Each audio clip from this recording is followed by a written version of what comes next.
We've looked at safe space generally. Now we're going to look specifically at the operation of the shelter. Shelter operations, of course, take place at various churches, and each church has different sizes, other resources, and some place restrictions on our shelter operations in terms of number of people, number of dogs, etc. Because each site is different, shelter operations have to be personalized to the location. To the extent possible, specific peculiarities of each shelter is communicated each week on a facility information sheet that's placed in the front of the shelter manual. Shelter operations includes setup, both on the relocation day and nightly setup, bed linen distribution, monitoring, meals, medications, property return and morning transport, and then cleanup of the facility. I'm going to go through each one of those. Two limitations to keep in mind. We don't provide clothing except for emergency supplies, and we don't provide medical services other than the available over-the-counter medications. If someone needs medical care beyond that, we need to call 911 or bring them to the hospital. So let's start with setup. Setup takes place again, both on the relocation day and on the evening of sheltering. And safe space will be moved weekly, usually Sunday, by the shelter relocation team. This has been described as moving the entire city, and it kind of seems that way. The shelter relocation team will move all the property from the previous week's shelter to the new one. That includes bedding, supplies, etc. The specific time that safe space gets access to the building will vary, so that will change each week. The evening team leader for the moving day should determine the maximum safe number of guests for the facility within the range included in our memorandum of understanding, and then this has to be communicated over to the intake center, either to the shelter operations manager or to the intake leader. The evening team leader should also meet with the facility's representative, if available, regarding available space, restrictions on access, light and heating controls, bathrooms, etc. The first night's evening team leader should determine the best arrangement for layout of cots, separate areas for single women and couples if it's possible, a dog area if needed, bed and linen distribution area, outside smoking area, and an area for safe space volunteers to hang out, particularly on the overnight shifts, and that includes the distribution of medications and other supplies. Any information that will be useful during the week should be written on the back of the facility information sheet. Some facilities allow us to leave the cots, etc., in place from day to day, but others need us to store them so they can use their facility for other activities. If necessary, the evening team leader and evening volunteers should set up the facility along the lines determined on the move-in day. Usually that's just going to be laying out the cots. Bed linen distribution. This year we've integrated the bedding distribution into the evening team. So evening team volunteers should assemble laundry bags if they're needed. Each bag will have a tag on it, and will include a blanket, a sheet, and a pillow. One of the evening volunteers should be assigned to distribute beddings. Guests should return the bed linens to the bag in the morning and turn it in. And then returning guests each night should be given the laundry bag that they turned in earlier. The evening team volunteer who's assigned to this should help guests to find their bags.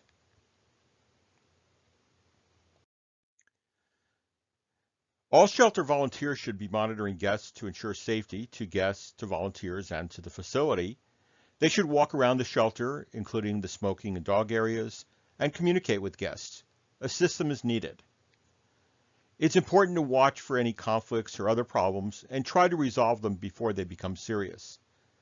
Nightly volunteers should contact the team leader as needed, and core team members can contact the shelter operations manager as needed for any unresolved issues.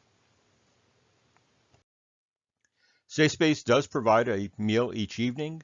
Sometimes this is done by the church that's providing the building, sometimes by other groups.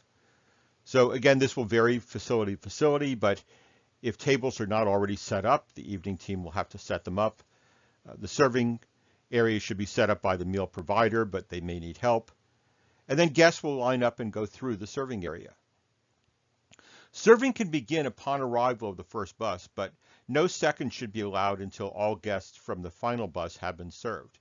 This should be confirmed between the evening team leader and the intake crew. Once all guests have been served, the meal provider should clean up the serving area, return any tables to their appropriate place, and then trash should be taken out to the dumpster or other appropriate disposal site.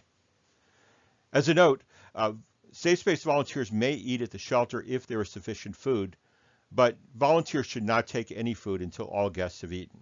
We have options and they don't.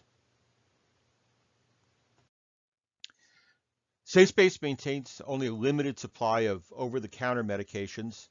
These include cold meds, analgesics, nausea medicine, anti-diarrheal medicine. We also keep some basic bandaging supplies, earplugs, and similar supplies.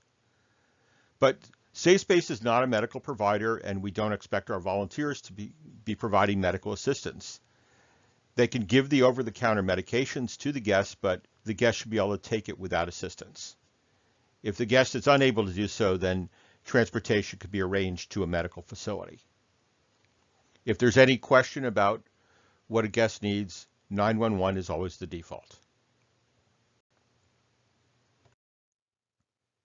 Morning transportation is going to begin around 7 a.m.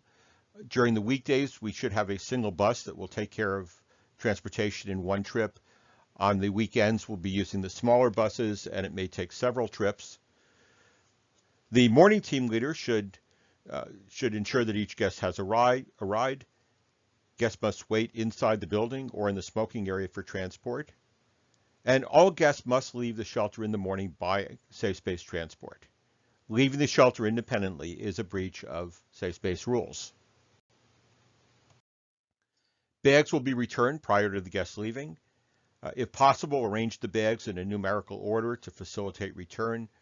We're using a specific truck each evening now for property storage, and we'll have to figure out the best way to do that. But a morning volunteer should clip the bands off the guest's wrists and the bag labels with scissors.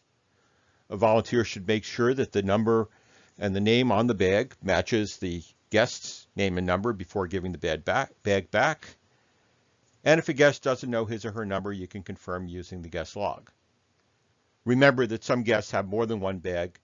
Our goal is that guests take all belongings with them each morning, so when the last guests leave, there should be no bags left at all.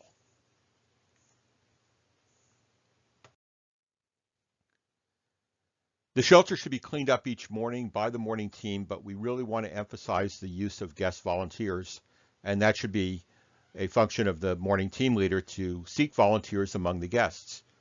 Past experience shows that many of them are going to volunteer even without being asked, but as needed, seek volunteers. The morning team will supervise them and ensure that the cleanup is done appropriately. Please log the name of the guest volunteers on the guest volunteer sheet and place it in the guest records envelope, and that way we have an idea of who's being helpful. Ensure that the inside and outside of the shelter is cleaned up. That includes the smoking and dog areas, the bathrooms, and ensure that just the general area outside the shelter is picked up, including the fronts, the sides, the rears of buildings. If tents were used at all for smoking or for anything else, they should be taken down and then secured in a safe place. The timeline for Safe Space is included in the shelter manual, but this gives you a basic idea. This is a good way to see how complex everything is of things happening at the same time. Sheltering basically starts at 6 p.m. when the evening team leader arrives. Guests will start arriving around 6:30. The evening team will leave around 8 o'clock when the first overnight shift comes in. Overnights will change during the night, and then the morning team leader arrives at 6:15.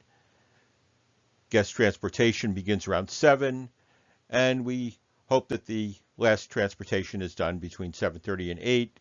The morning team should be able to leave by 8 o'clock. The next video is going to go over the shelter shifts and the volunteer roles.